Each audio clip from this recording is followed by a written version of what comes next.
Marshall Pick, Kabanata 5581. Ang human race ay dapat magsanay.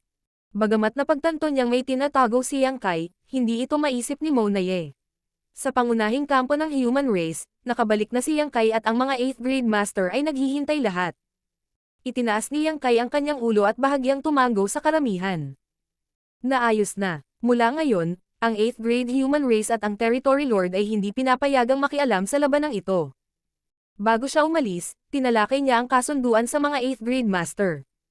May mga tutol, may mga naguguluhan, pero wala ni isa sa kanila ang sumang-ayon.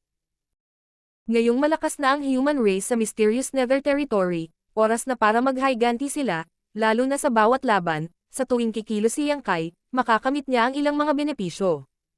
Sa nakalipas na 30 taon, ang Territory Lord ay dumanas ng matinding pagkalugi, ngunit wala ni isang 8th grade human race cultivator ang nahulog.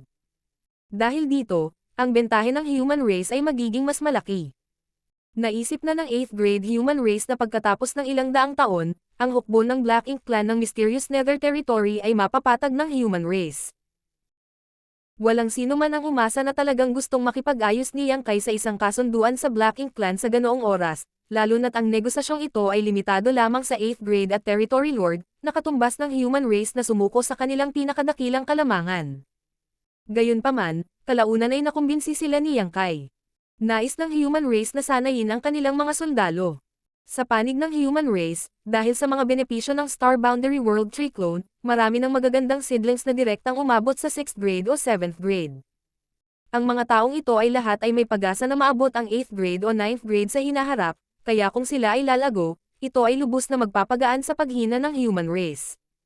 Marami sa mga henyo na nakarating sa 9th grade ay agad na pumasok sa larangan ng digmaan. Gayunpaman, para sa mga direktang lumampas sa 7th grade, ituturing ito ng anumang Cave Heaven Paradise bilang isang mahalagang kayamanan at magkakaroon ng malaking halaga ng mga mapagkukunan na nakaimbak para sa kanilang paglaki. Sa paglilinang sa likod ng mga saradong pinto, lahat sila ay umaasa na makakapasok sa 9th grade sa lalong madaling panahon at maakay ang human race sa ganitong suliranin. Kahit sa panig ng High Heaven Palace, si Hua Qingxi ay nagtago ng 200 elite. Ngunit posible nga bang magtanim sa likod ng mga saradong pinto? Kung talagang napakadaling makapasok sa 9th grade, pagkatapos ng daan-daang libong taon, ang human race ay hindi lamang magkakaroon ng 100 o higit pang 9th grade masters. Kahit na may makalusot sa 9th grade, magiging parang bulaklak sila sa greenhouse na hindi pa nakaranas sa labas ng mundo, kaya hindi pa rin sigurado ang tunay nilang lakas. Ang kasalukuyang mga nagawa ni Yang Kai ay dahil sa napatay niya ang kanyang daan sa mga bundok ng mga bangkay at dagat ng dugo. Alin sa kasalukuyang 8th grade human race ang hindi ganito? Dahil dito, kailangang sanayin ng human race ang kanilang mga tropa. Kailangan nilang ipadala ang mga henyo na nakalusot sa 6th grade at 7th grade ng direkta sa larangan ng digmaan at hayaan silang maranasan ang mga paghihirap ng human race. Gayunpaman, ang kasalukuyang kapaligiran ng territory battlefield ay medyo mapanganib pa rin.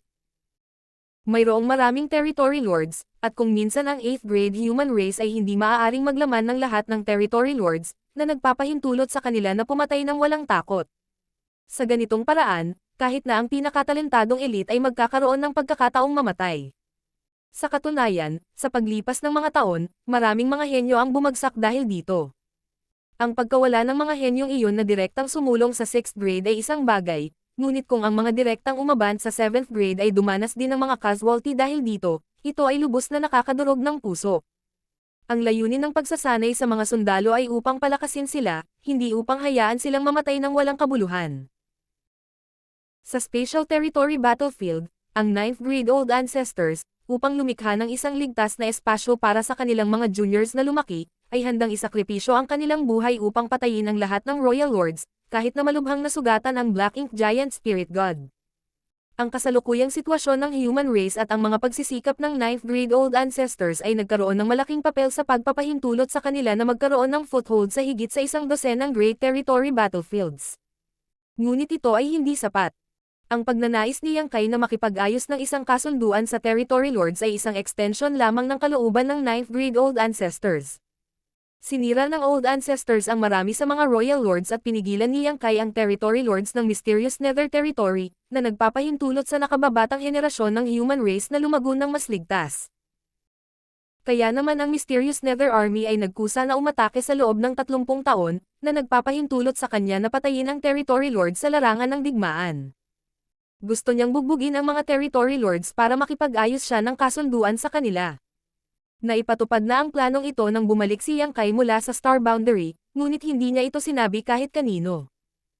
Sa kasalukuyan, ang 8th grade at Territory Lords ng Mysterious Nether Territory ay walang ginagawa, kaya maaaring ipadala ng human race ang kanilang mga henyo sa larangang ito ng digmaan at hayaan silang gumala sa pagitan ng buhay at kamatayan habang naiintindihan ang mga misteryo ng Great Dao at pinasisiga ang kanilang sariling potensyal. Nakikinita na ang ilang mga henyo ay mahuhulog dahil dito. Pagkatapos ng lahat, ang Black Ink Clan ay mas malakas kaysa sa human race, ngunit para sa hinaharap ng human race, ang mga pagkalugi ay katanggap-tanggap. Ang isang patay na henyo ay hindi na isang henyo. Sa Star Boundary at sa hinaharap na Myriad Monster World, dalawang World Tree clone ang patuloy na inaalagaan ito, kaya paanong ang human race ay kulang sa mga henyo? Siyempre, sa paggawa nito, itinali ng Mysterious Nether Army ang kanilang mga sarili at pinahintulutan ang Territory Lords ng Mysterious Nether Territory na samantalahin ang sitwasyon. Mula ngayon, hindi na nila kailangang mag-alala na tambangan sila ni Yang Kai sa labanan. Gayunpaman, ang digmaang ito ay hindi lamang ang digmaan ni Yang Kai, ito ay ang digmaan ng buong human race, at ito ay may kinalaman sa kaligtasan ng kanilang lahi. Gaano man kalakas si Yang Kai, paano ito makakatulong sa mas malaking larawan? Direkta siyang nakapasok sa 5th grade Heaven Opening Realm at nakakonsumo ng isang mid-grade World Fruit bago makuha ang mga kwalifikasyon para maabot ang 6th grade. Ang kanyang kasalukuyang antas ng cultivation ng 8th grade ay ang kanyang limitasyon. Kung hindi dahil sa pagkakataon, imposibleng umabot siya sa 9th grade. Ang kasalukuyang siya ay maaaring pumatay ng isang Territory Lord sa tulong ng Soul Shattering Spike, ngunit sa pagharap sa isang Royal Lord, maaari lamang siyang tumakas. Sa hinaharap, ang Black Ink Clan ay hindi magkukulang sa makapangyarihang Territory Lords at Royal Lords. Makalipas ang libu-libong taon, nang ganap na nawasak ang mga pakinabang na nilikha ng 9th grade old ancestors, ano ang gagawin ng human race? Ang kulang sa human race ay ang pinakamataas na 8th grade master na kayang pumatay ng innate Territory Lord, at isang 9th grade master na makakalaban sa isang Royal Lord sa hinaharap. Ang lahat ng ito ay nakasalalay sa pagsusumikap at paglago ng mga henyo na ito. Sinasamantala ang katotohanang mayroon pa rin siyang pagpigil sa Territory Lords, natural na kailangan niyang gumawa ng mga kaayusan.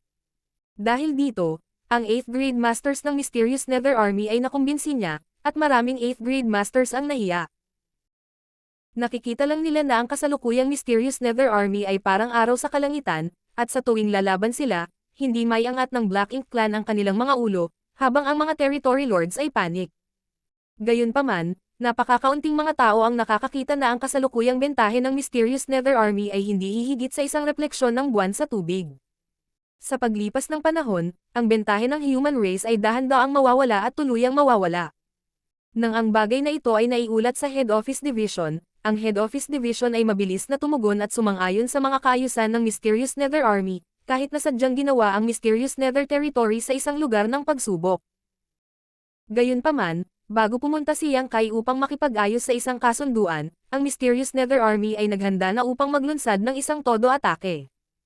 Sa sandaling kumilos ang Territory Lord, ang Mysterious Nether Army ay tiyak na magpapadala ng isang hukbo. Naging maayos ang negosasyon ni Yang Kai, at hindi sinamantala ng Territory Lords ang sandaling nag-iisa siya para patayin siya. Ang pagiging mahinahon ni Yang Kai ay naging imposible para sa kanila na magtagumpay sa pagpatay sa kanya, at ang usapin ng kasunduan ay lubos ding natukso sa Territory Lords. Sa ganitong paraan, natural na makakabalik ng ligtas si Yang Kai. Nang marinig ni Yang Kai na sinabi na naayos na ang usapin, napuno ng kawalan ng paniniwala ang mukha ni Uyang Lai habang sumisigaw. Ganyan ba kalakas ang loob ng Territory Lords? Napangiti si Wei Junyang. Hindi naman sa wala silang lakas ng loob, baka takot silang mapatay. Sa loob ng 30 taon, 30 Territory Lord ang namatay dahil kay Yang Kai, kaya sinong hindi matatakot? Tanging ang pagdating ni Yang Kai lang ang nagkaroon ng ganoong epekto. Kung sino pa man ito, kahit nasisiyang siya iyon, ang mga Territory Lords ay di nagsasana siya. Kung wala siyang ganoong uri ng deterrent force, nililigawan lang niya si kamatayan kung mag-isa siyang pupunta.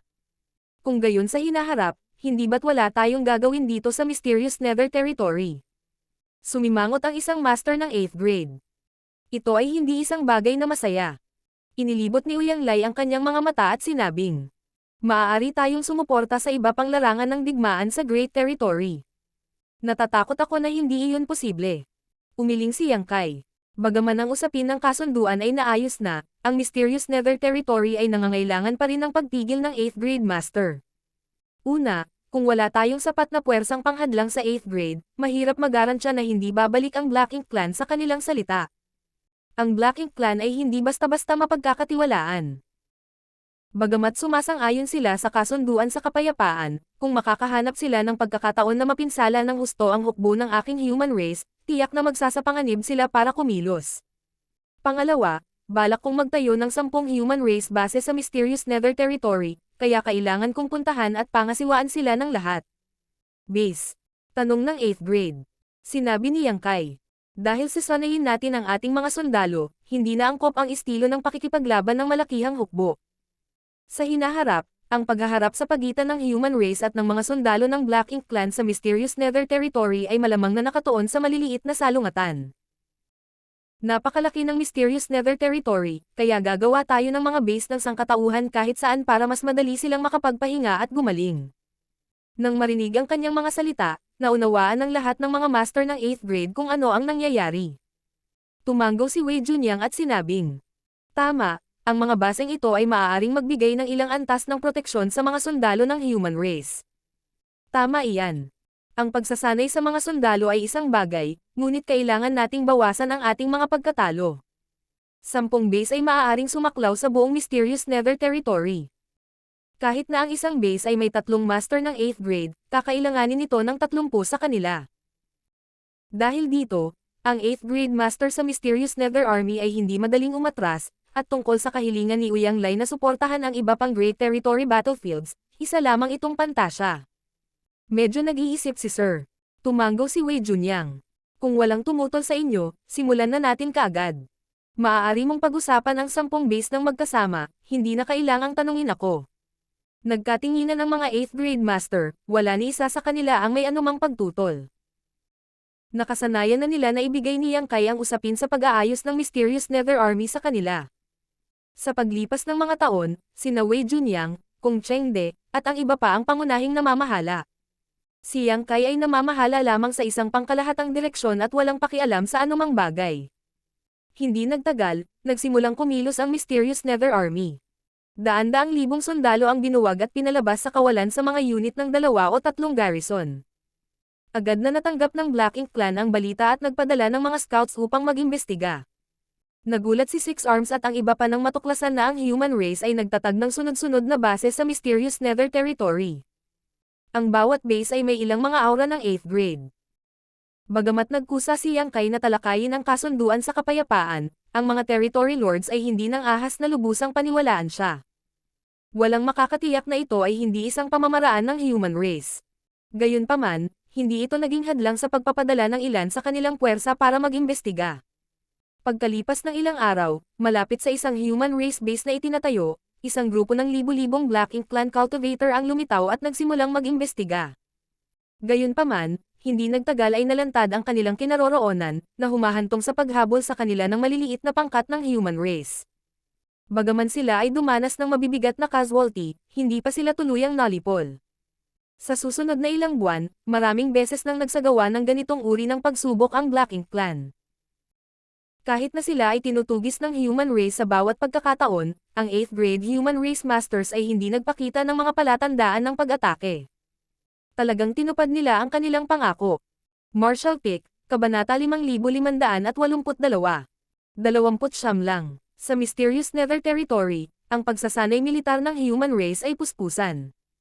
Si Yang Kai ay sumugod na sa Windmist Territory. Pumunta siya rito para makita ang 2 natitirang master ng 9th grade human race. Ang Windmist Territory ay ang unang great territory na sinalakay ng hukbo ng Black Ink Clan, at matagal na itong puno ng mga butas.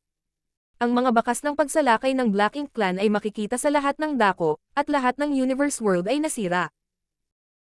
Sa lugar kung saan nabasag ang territory barrier, ang Old Ancestor Xiao Xiao at Old Ancestor Wu Qing ay nakaupo na naka-crossleg sa kawalan, bawat isa sa kanila ay bumubuo ng isang serye ng mga handsil. Sa pagitan nilang dalawa, Isang braso na tila kayang hawakan ang langit ay umabot at tumusok sa territory barrier. Ang brasong ito ay braso ng Black Ink Giant Spirit God na nagising sa Divine Spirit Ancestral Land. Nang ang Black Ink Giant Spirit God na ito ay nagising, ito ay sumugod mula sa Divine Spirit Ancestral Land patungo sa Spatial Territory at nalabanan ang mabangis na pag-atake ng mga amo ng human race, pagdating sa mahinang punto ng territory barrier at sinira ito ng isang suntok. Mula noon, ganap na nabuksan ang channel sa pagitan ng Spatial Territory at Windmist Territory. Ang hukbo ng Black Ink Clan, na nasangkot sa isang matinding labanan sa human race sa Spatial Territory, ay dumaan sa sirang territory barrier na ito at pumasok sa Windmist Territory. Ang pagsalakay ng Black Ink Clan ay hindi napigilan. Pagkatapos ay isinakripisyo ng 9th grade old ancestors ang kanilang mga sarili upang lipulin ang Royal Lord ng Black Ink Clan at matinding nasugatan ang Black Ink Giant Spirit God. Pinamunuan ng mga nakaligtas na Old Ancestor Xiao Xiao at Old Ancestor Wu Qing ang hukbo ng human race palabas ng Spatial Territory at inutusan ang mga nakakalat na puwersa ng human race na lumikas at lumipat.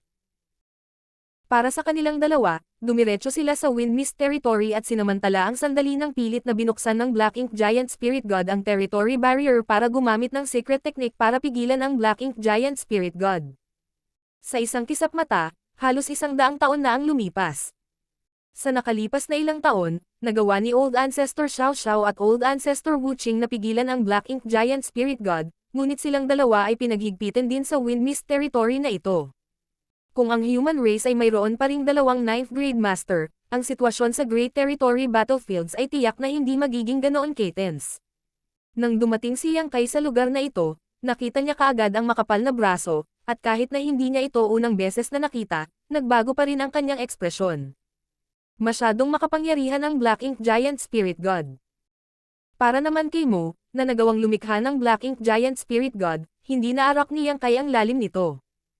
Sa brasong ito, mayroong maraming kadena na mahigpit na nakabalot sa paligid nito, at sa mga kadena na ito, mayroong mga komplikadong ron na kumukutitap.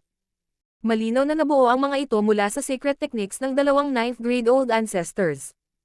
Inakala ni Yang Kai na maraming Black Ink Clan dito, ngunit pagkarating niya rito, napagtanto niyang nagkamali siya. Walang kahit isang Black Ink Clan dito.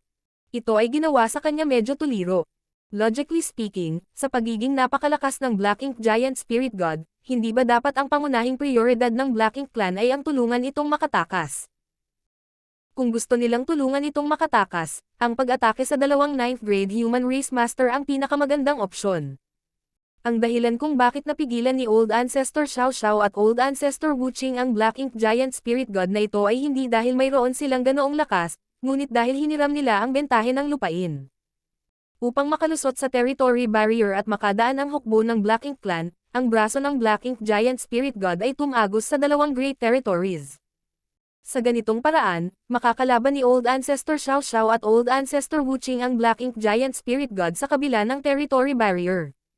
Magagamit nila ang kanilang buong lakas, ngunit ang lakas ng Black Ink Giant Spirit God ay lubhang mababawasan. Kung hindi dahil dito, matagal nang nakatakas ang Black Ink Giant Spirit God.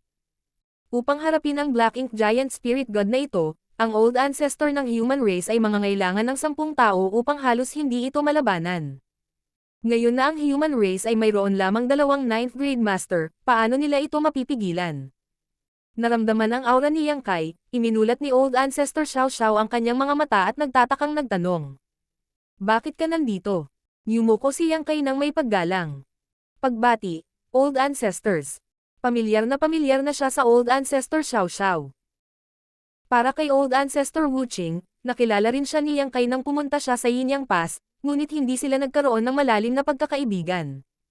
Bahagyang tumango si Wu Qing. Sinabi ni Yang Kai. Pumunta ako upang makita ang dalawang Old Ancestors, mayroon ba akong maitutulong? Umiling ang Old Ancestor Xiao Xiao. Wala lang, hindi mo ako matutulungan. Kumusta ang human race? Ang dalawa sa kanila ay nakaistasyon sa Windmist Territory at walang kontak sa labas ng mundo. Bagamat 2 beses na pumunta rito si Xiang Shan, nagmamadali siyang pumunta at umalis. Ang huling pagpunta niya rito ay ilang dosenang taon na ang nakalipas, nang ang Great Territory Battlefield ay nasa isang estado ng krisis. Sinabi ni Yang Kai. Ang sitwasyon ay medyo stable pa rin sa ngayon. Bagamat may patuloy na labanan, mahihirapan pa rin ang Black Ink Clan na talunin ang human race. Bilang karagdagan, ang disipulo na ito ay pinahahalagahan ng Head Office Division at naging Army Commander ng Mysterious Nether Army. Tumango ang Old Ancestor Xiao Xiao. Mayroon kang mga kwalifikasyon. Bigla siyang ngumiti. Dahil pinangangasiwaan mo ang Mysterious Nether Territory, tiyak na nahihirapan ang Black Ink Clan, di ba? Saglit na nag-isip si Yang Kai bago sumagot. Nakipagkasundo si Disciple sa kanila. Natigilan si Old Ancestor Xiao Xiao. Makipag-ayos ng isang kasunduan. Tahimik na nakikinig si Old Ancestor Wu Qing sa gilid, ngunit ngayon ay nakasimangot din siya at nagtanong. Anong kasunduan? Kailangang sanayin ng human race ang kanilang mga sundalo. Ipinaliwanag ni Yang Kai ang kanyang mga pagsasaalang-alang, mabilis na tumango sina Old Ancestor Xiao Xiao at Old Ancestor Wu Qing. Napag-isipan mong mabuti. Sa katunayan, noong unang dumating si Xiang Shan dito, binanggit din niya ang bagay na ito. Nag-iisip na sabi ni Old Ancestor Wu Qing. Sa pagkakataong ito, turn ni Yang Kai na magulat. May plano rin si Senior Xiang na makipag-ayos ng isang kasunduan. Umiling si Old Ancestor Wu Qing at sinabing. Wala siyang sinabi tungkol sa isang kasunduan, nag-aalala lang siya sa kinabukasan ng human race.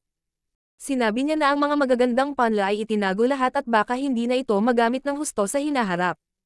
Gayunpaman, wala siyang anumang solusyon sa problemang ito, ngunit ikaw, sa kabilang banda, ay nauna na sa kanya. Maganda ang ginawa mo, naiintindihan ni Yang Kai. Hindi nakakagulat nang iulat niya ang usapin ng kasunduan sa Head Office Division, mabilis silang sumangayon. Lumalabas na matagal nang nag-aalala si Xiang Shan sa kasalukuyang sitwasyon ng human race. Kung iisipin, tiyak na may sariling mga plano at malayong paningin si Xiang Shan, hindi siya makapag-focus sa kasalukuyan. Talagang pumayag ang Black Ink Clan. Medyo naguguluhan si Old Ancestor Xiao Xiao. Patayin muna sila at natural silang papayag. Mahinang sabi ni Yang Kai. Nagkatinginan sina Old Ancestor Wu Qing at Old Ancestor Xiao Xiao, lihim na nag-iisip kung ilan sa Territory Lord ang namatay, kung hindi ay hindi sila matatakot. Ang batang ito ay medyo bata pa, ngunit ang kanyang tono ay medyo mayabang. Isang boses ang biglang umalangaw-ngaw sa kanilang tainga. Ang tinig na ito ay tila nagmula sa isang napakalayong lugar, ngunit tila bumubulong din sa kanilang mga tainga. Malinaw na ang Black Ink Giant Spirit God ang nagsasalita. Hindi mapakali sa kanya si Yang Kai at tumingin lang sa dalawang master ng 9th grade human race at sinabing. Ang sitwasyon sa Mysterious Nether Territory ay pansamantala, ngunit kung gusto nating sanayin ang ating mga sundalo, ang isang Great Territory ay maaaring hindi sapat. Plano ni Disciple na galugarin ang iba pang Great Territory battlefields sa hinaharap at subukang magbukas ng ilan pang lugar ng pagsasanay. Tumango si Old Ancestor Wu Qing at sinabing. Oo naman, ngunit kailangan pa nating mag-iwan ng ilang larangan ng digmaan. Kapag nakapasok ang mga brats na iyon sa 8th grade, kakailanganin nilang makipaglaban sa Territory Lord para mabilis na lumaki. Ang disipulo ay may parehong ideya. Ang Black Ink Giant Spirit God ay muling nagsalita. Munting brat, bakit kailangang magpumiglas ang human race? Ngayong bumagsak na si Kang at ang iba pa, dumating na ang panahon ng pagkakaisa ng aking Black Ink Clan. Ang araw na humiwalay ang kataas-taasang ito ay ang araw na isusuko kayong lahat. Napakunot-noo si Yang Kai at nag-isip sandali bago ay activate ang Sun and Moon Marks at pinalamutian ng isang napakalaking naglilinis na liwanag na bumaril patungo sa makapal na braso. Sa ilalim ng Purifying Light, ang Black Ink Strength ay natunaw at ang Black Ink Giant Spirit God ay hindi napigil ang magpakawala ng mahinang pag-ungol, ngunit sinabi pa rin ito. Kung susuko ka ngayon, maaari akong magdesisyon na huwag kang pinsalin at tiyakin ang iyong spiritual knowledge na mananatiling buo. Nanatiling tahimik si Yang Kai saglit bago pinaliit ang isang napakalaking Purifying Light. Sa anumang kaso, marami na siyang Yellow Crystal at Blue Crystal, kahit maubusan niya ang mga iyon, maaari pa rin siyang pumunta sa Chaotic Dead Territory para tanungin sila Big Brother Wang at Big Sister Lan. Ang Black Ink Giant Spirit God ay muling dumaing at itinikom ang bibig nito. Sa wakas ay natuklasan niya na ang asong kumagat sa kanya ay hindi tumatahol, at si Yang Kai ay walang intensyon na makipag-usap sa kanya. Kung patuloy siyang magdadaldal, tiyak na gagamitin ni Yang Kai ang Purifying Light para harapin siya. Kahit na ang bagay na ito ay hindi makapinsala sa kanyang pundasyon, ang pagsupil ng lakas ay nagparamdam sa kanya ng labis na hindi komportable. Ang bagay na ito ay tila puno ng enerhiya, maaari bang pigilan ito ng dalawang Old Ancestor? Nag-aalalang tanong ni Yang Kai. Ngumiti si Old Ancestor Wu Qing at sinabi. Kung pipilitin niyang tumakas, kaming dalawa lang ang hindi makakapidyo sa kanya. Sa nakalipas na daang taon, maraming bagay ang naging malinaw. Agad na nag-alala si Yang Kai. Kung gayon, ano ang dapat nating gawin? Kung talagang nakatakas ang Black Ink Giant Spirit God na ito, hindi ito malalabanan ng human race. Kahit na lumabas si Fu Guang sa pag-iisa at nakipagsanib puwersa kay Old Ancestor Xiao Xiao at Old Ancestor Wu Qing, hindi sila magiging kalaban nito. Huwag kang mag-alala, sinabi ng Old Ancestor Xiao Xiao. Kung talagang makakalaya siya, kailangan niyang magbayad ng malaking halaga. Hindi bababasa, kailangan niyang iwanan ang brasong ito na tumawid sa dalawang Great Territory. Bukod dito, siya ay kasalukuyang nasugatan, kaya kahit na siya ay makalaya, ang kanyang lakas ay lubos na mababawasan. Noong nakaraan, nang ang Black Ink Giant Spirit God ay nagising mula sa Divine Spirit Ancestral Land, ito ay tumawid sa Shattered Heaven at sumugod sa Spatial Territory, tinitiis ang pambobomba ng hindi mabilang na mga masters ng human race. Gaano man ito kalakas, nasugatan na ito sa oras na iyon, ngunit para puwersahang buksan ang territory barrier, kailangan nitong magbayad ng isang presyo. Pagkatapos noon, ang territory barrier ay binuksan at ang 9th grade Old Ancestors ay todo-todo sa pag-atake. Hindi lamang ang mga Royal Lords ay ganap na nabura, ang Black Ink Giant Spirit God na nakulong sa lugar ay nasugatan din. Naghihintay din siya ng pagkakataon para gumaling ang mga sugat niya. Sa ngayon, walang magiging problema dito.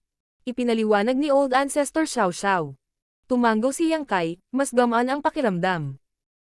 Ngayon lang niya naintindihan kung bakit hindi nagpadala ang Black Ink Clan ng mga tropa para salakayin ang dalawang human race Old Ancestors, dahil kahit na tinulungan ng Black Ink Clan na makatakas ang Black Ink Giant Spirit God, kailangan pa rin niyang pagalingin ang sarili. Sa kabilang banda, kaya pa nilang pigilan ang isa't isa ng ganito. Si Fu Guang ay nagpapagaling pa sa Dragon Pond, kaya malamang na hindi siya makakaalis sa lugar na iyon ng daan-daan o kahit libu-libong taon. Kapag nakaalis na siya sa pag-iisa, babalik siya para tulungan sina Old Ancestor Xiao Xiao at Old Ancestor Wu Qing. Medyo naiinis si Yang Kai dahil hindi niya alam kung saan nagpunta si Ada. Ilang taon na ang lumipas, ngunit wala pa rin siyang nakikita. Sa lohikal na pagsasalita, ngayong sinalakay na ng Black Ink Clan ang 3,000 mundo at hindi mabilang na universe worlds ang namatay, dapat na lumitaw si Ada. Naghinala si Yang Kai na ang taong ito ay pumunta sa Black Ink Battlefield, kung saan mayroong hindi mabilang na patay na universe worlds. Kung talagang pumunta siya sa Black Ink Battlefield, mahirap siyang hanapin. Ang dalawang Old Ancestor ay hindi kailangang mag-alala tungkol sa mga usapin ng human race, kaming mga junior ang hahawak sa kanila. Sinabi ni Old Ancestor Xiao Xiao. Gawin mo ang iyong makakaya, huwag masyadong ma-pressure. Ang mga matandang umutot na iyon ay nabigo upang matupad ang kanilang mga inaasahan, inilagay nila ang pasanin na ito sa iyo. Umiling si Yang Kai. Ano ang kailangan niyong dalawa? Mayroon ka bang sapat na mga gamit? Sinabi ni Old Ancestor Wu Qing. Mag-iwan ka lang ng ilan, hindi na kailangan ng sobra. Agad na naglabas si Yang Kai ng ilang materyales at inilagay sa kanyang space ring bago ibigay kay Wu Qing. Muli siyang yumuko at sinabi. Aalis ang alagad. Pumunta ka. Tumango si Old Ancestor Xiao Xiao. Saglit na tinitigan ni Yang Kai ang makapal na braso bago ay activate ang kanyang space principle at kumislap palayo. Martial Pick, Kabanata 5583. 3 puntos ay ibinalik sa isang secret art. Mysterious Nether Territory, bumalik na si Yang Kai. Pagkaraan ng ilang buwan, unti-unting nagsimula ang training ground ng Mysterious Nether Army. Ayon sa plano ni Yang Kai, ang buong Mysterious Nether Territory ay nakagawa na ngayon ng 10 base para sa mga sundalo ng human race upang makapagpahinga at magpagaling sa kanilang sarili. Ang bawat isa sa mga baseng ito ay may hindi bababa sa 3 8th grade master upang mga siwa sa kanila. Sa nakalipas na ilang araw, ang Mysterious Nether Army ay nakakalat sa buong Mysterious Nether Territory, at pagkatapos ng serye ng mga pagsubok sa pagsisiyasat ng Black Ink Clan upang kumpirmahin na hindi kikilos ang 8th grade human race, unti-unti silang napahinga. Sa kasalukuyan, karaniwang walang malalaking labanan sa buong Mysterious Nether Territory, ngunit ang maliliit na salungatan ay nagiging mas matindi. Dahil nakakalat ang hukbo ng human race, natural na nagkalat din ang hukbo ng Black Ink Clan. Ang dalawang lahi ay nagpatuloy sa pakikipaglaban at pagpatay sa isa't isa sa malawak na Mysterious Nether Territory na ito.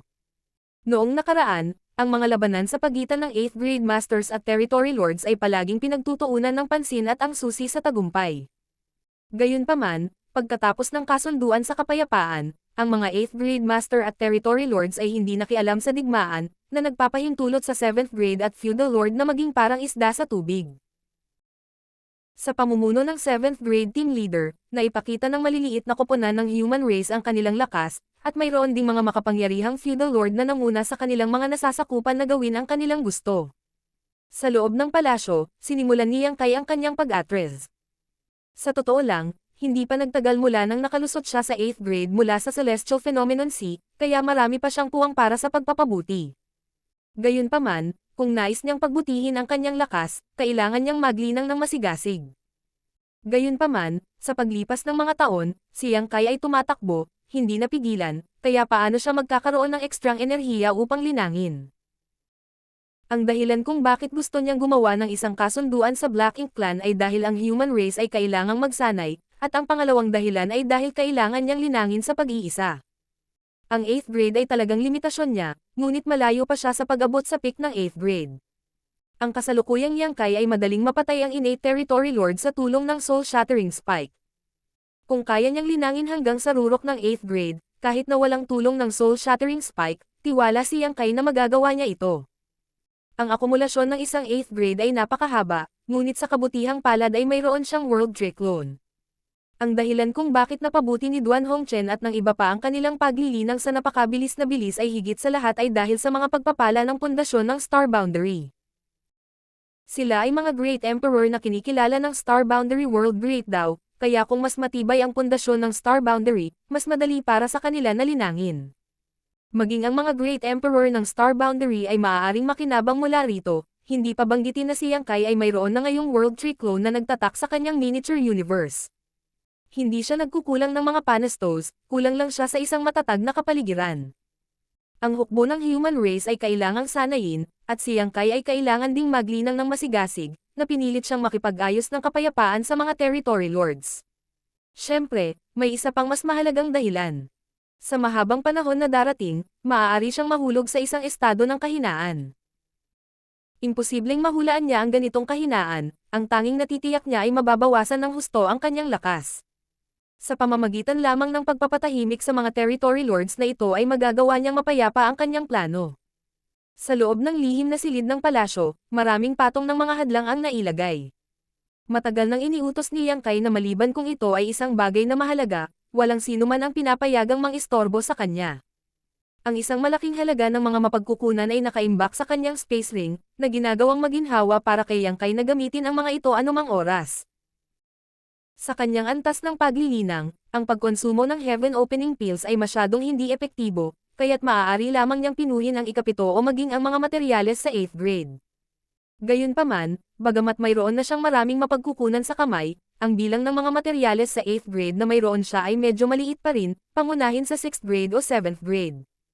Ito ay sapat na. Sa nakaraan, walang sino man ang nagel-inang ng labis na tulad niya.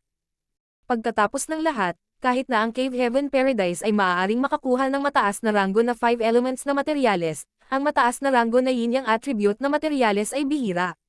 Si Yang Kai ay mayroon na ngayong mga yellow crystals at blue crystals, at ang hindi niya pinakakulang ay ang katangiang yin-yang. Sa kabilang banda, ang mataas na ranggo na 5 elements na materyales ay pumihil sa kanya sa paglustay ng mga ito. Matagal na panahon na rin ang lumipas mula nang siya ay makapaglinang sa nilalaman ng kanyang puso. Ang isang malaking halaga ng mga mapagkukunan ay natupok, at ang pundasyon ng miniature universe ay unti-unting tumataas. Ang ganitong uri ng paglago ay talagang kasya siya. Habang naglilinang, hinati din ni Yang Kai ang kanyang atensyon para subaybayan ang buong Void World. Nais niyang makahanap ng angkop na si Sidlan. Sa labas ng Primordial Heaven Source Grand Restriction, nang humiwalay siya ng landas kay Wukong, binigyan siya ni Wukong ng isang pamamaraan upang makalusot sa 9th grade, isang teknik na naisip ni Shi ilang taon na ang nakakaraan. Si Kang at ang iba pang siyam ay may sariling espesyalidad, at sa kanila, si Shi ay pinakabihasa sa sining ng pagbabawas ng cultivation technique. Kung tutusin, ang Heaven Devouring Battle Law ay isang bagay na napag-alaman niya, at hindi bababa sa 50 hanggang 60% ng mga teknik na ipinasa ng human race ay may mga bakas ng kautas ni Shi. Napakahalaga ng teknik na ibinigay niya sa kanya. Gayunpaman, bagamat hinihinuhan ni Shi ang pamamaraang ito sa nakaraan, hinango pa rin ito sa Primordial Heaven Source Grand Restriction, kaya walang sino man ang nagel-inang nito noon, kaya hindi siya sigurado kung talagang kapaki-pakinabang ito. Sa ngayon, sinusubukan din ni Yang Kai ang lahat ng kanyang makakaya upang subukan. Walang ibang paraan. Sa kasalukuyan, sa kanyang 8th grade Heaven Opening Realm Cultivation level, maaari niyang dominahin ang mysterious Nether Territory at patayin ang innate Territory Lords, ngunit paano naman pagkatapos ng ilang libong taon? Kapag ang Black Ink Clan ay nagkaroon ng bagong Royal Lord at ang human race ay nagkaroon ng bagong 9th grade, gaano magiging kapaki-pakinabang ang 8th grade Heaven Opening Realm? Malamang na matalo siya ng sinumang Royal Lord sa pagpapasakop. Nais din niyang sakupin ang isang posisyon sa hinaharap na mga laban sa pagitan ng mga master, kaya hindi niya mailagay ang lahat ng kanyang pag-asa sa nakababatang henerasyon. Sa makatuwid, hinangad niyang makapasok sa 9th grade. Kung magtagumpay ang usaping ito, sana. Kung hindi ito magagawa, hindi magkakaroon ng malaking kawalan. Ang 3 parts of normalizing arts ay ang pamamaraan na hinuhan ni Shi sa nakaraan. Sa mahigpit na pagsasalita, ito ay hindi isang cultivation technique, ngunit isang uri ng secret technique na maaaring makabawi sa mga kapintasan. Ang layunin ng pagtuklas na ito ay ang mga kapintasan ng Heaven Opening Realm na ipinasa mula noong sinaunang panahon. Sa pagtatapos ng Ancient Era, hiniram ni Kang at ng iba pang siyam ang kapangyarihan ng World Tree upang lumikha ng paraan para sa human race na sumikat at maitatag ang kanilang pundasyon. Gayunpaman, ang Heaven Opening Realm na ito ay may mga kakulangan nito. Sa mahigpit na pagsasalita, ito ay hindi kumpleto. Dahil ang bawat cultivator na gumamit ng paraang ito para makapasok sa Heaven Opening Realm ay may sariling limitasyon. Ang limitasyon ng direktang 3rd grade ay 5th grade master, ang limitasyon ng direct 4th grade ay 6th grade master, at ang limit ng 7th grade ay 9th grade master. Pagkatapos ng 9th grade, ang daan ng martial daw ay mahaba at mahirap.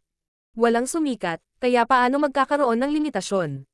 Maaaring nakita ni Kang at ng iba pa ang mga kakulangan ng pamamaraang ito, ngunit ang pamamaraang ito ang tanging paraan para sa human race sa panahong iyon.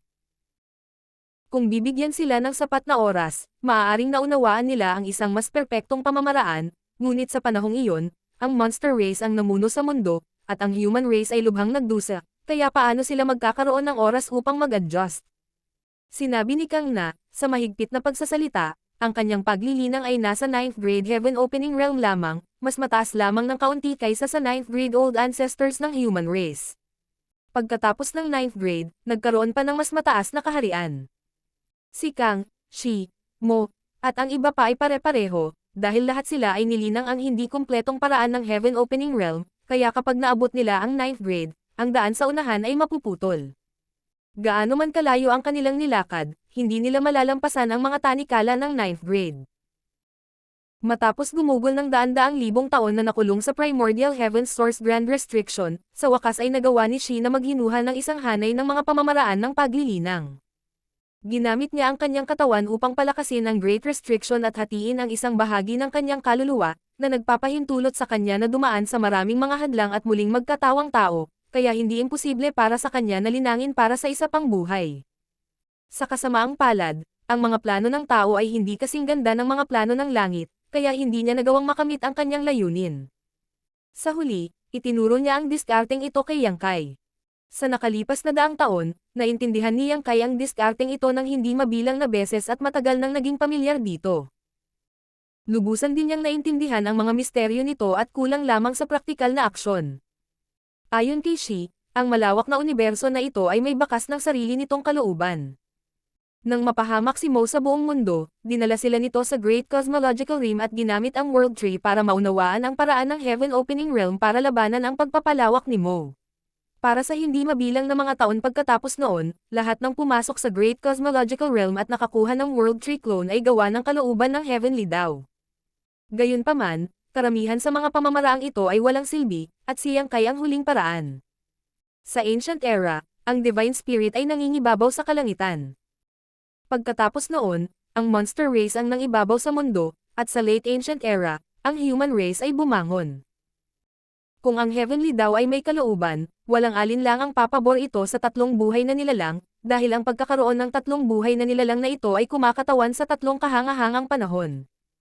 Ang tatlong nabubuhay na nilalang na ito ay marahil ang tatlong bahagi ng kalooban ng Heavenly Dao sa magkaibang panahon. Kung kaya niyang pagsamahin ang tatlong fragment na ito, maaari niyang masira ang mga bahid ng Heaven Opening Realm at mahanap ang tamang landas ng cultivation. Sa mga tuntunin ng kalaliman, hindi ito masyadong mahirap na aktwal na gamitin ito. Ang kailangan lang niyang gawin ay humanap ng paraan para pagsamahin ang kapangyarihan ng tatlong nilalang na ito. Sa madaling salita, kailangan niyang linangin ang kanyang mga panggagaya. Ang Divine Spirit Body, Monster Race Body, at Human Race Body, kapag pinagsama, ay maaaring makalusot sa mga tanikala ng Heaven Opening Realm at maabot ang 9th grade. Ito rin ang dahilan kung bakit espesyal na pumunta si Yang Kai sa Demon Realm para kunin ang kanyang embodiment. Nais niyang maghanda para sa 3-part normalizing arc ngayong araw. Siya ay orihinal na human race, ngunit pagkatapos makuha ang pinagmulan ng Divine Dragon, ang kanyang bloodline ay unti-unting nagbago sa isang Dragon Clan. Pagkatapos mag-cultivate sa Dragon Pond, tuluyan na niyang nalaglag ang kanyang human race bloodline, kaya ang kasalukuyang kanya ay masasabing isang purong Divine Spirit. Bukod dito, siya ay isang Dragon Clan, na unang nireranggo sa mga Divine Spirit, kaya hindi siya masasabing mahina. Mayroon na siyang Holy Spirit Body, ngunit ang kulang sa kanya ngayon ay Human Race Body at Monster Race Body. Siya ay inihanda na linangin muna ang Human Race Body. Ang lahat ay dapat magsimula sa madali bago magtrabaho sa mahihirap na bagay. Kung may problema, hindi pa huli ang lahat para itama ito. Kaya nitong mga araw na ito, pinipino niya ang iba't ibang mapagkukunan habang sinusubaybayan ang mga galaw ng buong Void World. Ang Void World ay medyo maunlad na ngayon, at habang ang lakas ni Yang Kai ay tumaas, ang laki ng miniature universe ay unti-unting tumaas. Ang pinakahalatang pagpapakita ay ang teritoryo ng miniature universe ay naging mas malaki. Habang lumalawak ang teritoryo, natural na dumami ang populasyon, lalo na ang daloy ng oras ng miniature universe, na iba sa labas ng mundo. Sa suporta ng World Tree Clone, mas maraming mahuhusay na kabataang lalaki at babae ang nagsimulang lumitaw, na pumasok sa iba't ibang mga dakilang sekta. Kapag sila ay umabot sa isang naaangkop na edad o isang tiyak na paglilinang, sila ay tatanggapin ng Void Continent at magiging mga alagad nito.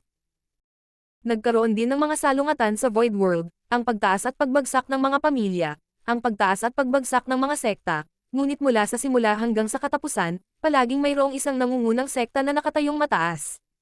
Ang nangungunang sektang ito ay 7-Star Sect. Pagkatapos ng lahat, ang Dao Master ay isang Supreme Elder ng 7-Star Sect, kaya sino ang mga ngahas na gumawa ng gulo sa 7-Star Sect?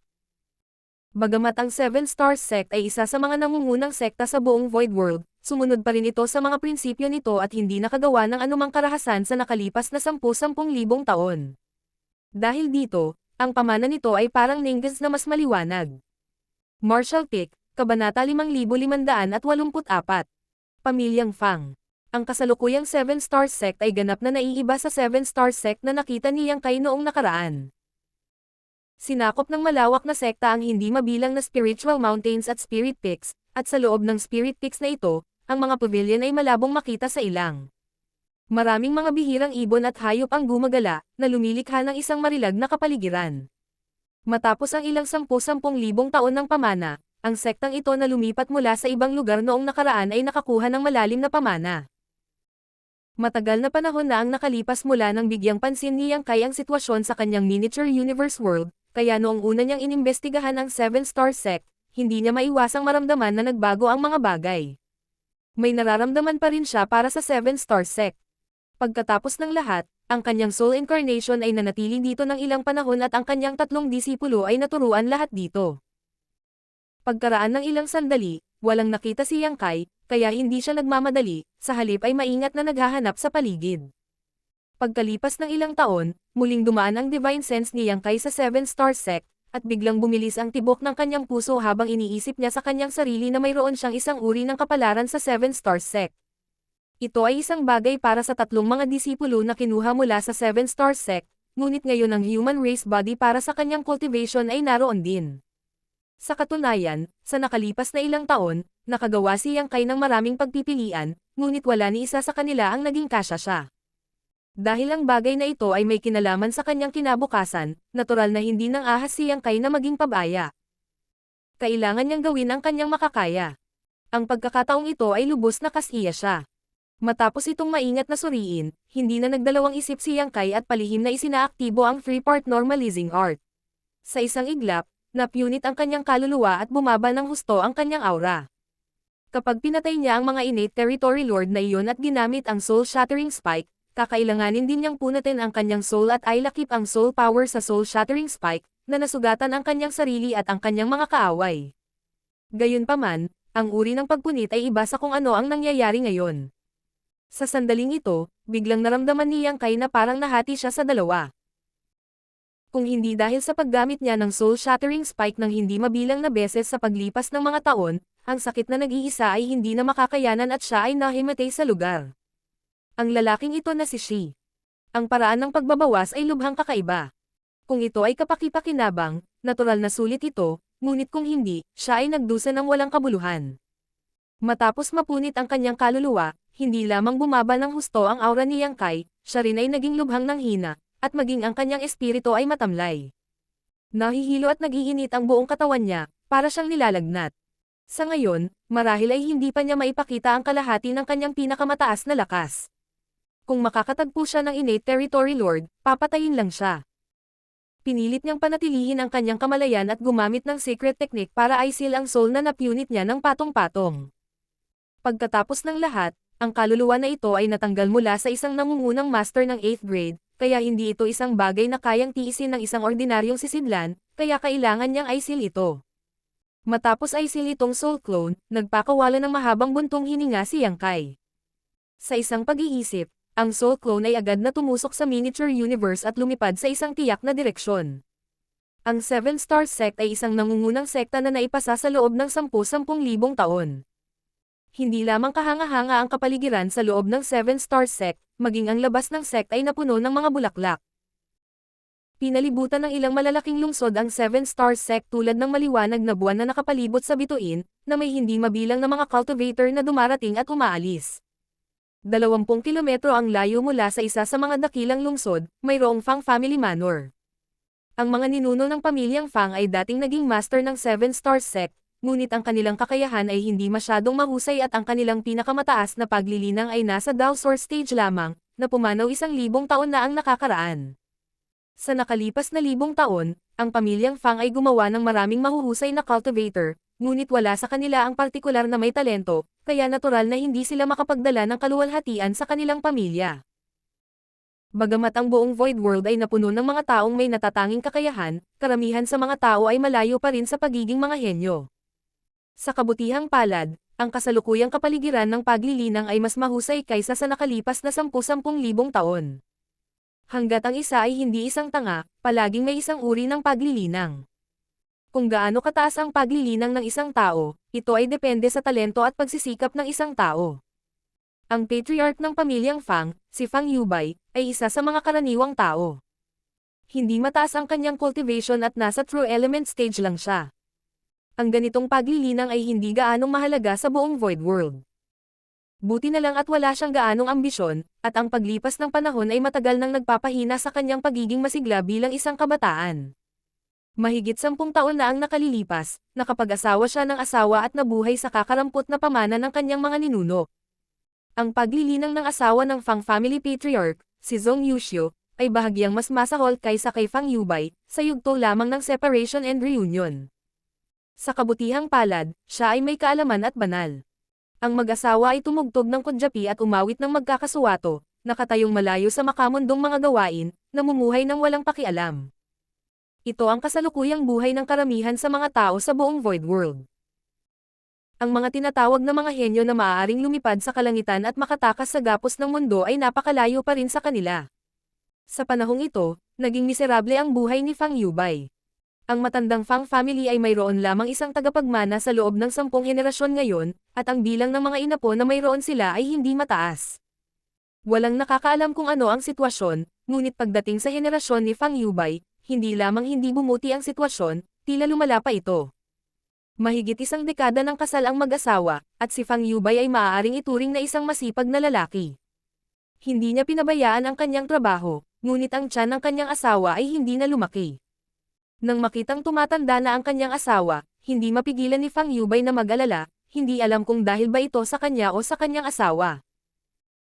Sa kabutihang palad, salamat sa mga biyaya ng mga ninuno ng pamilyang Fang, 6 na buwan na ang nakalipas, biglang nakaramdam ng hindi maganda ang madam ng pamilya at maagang nagising, nahihilo at naduduwal habang kumakain.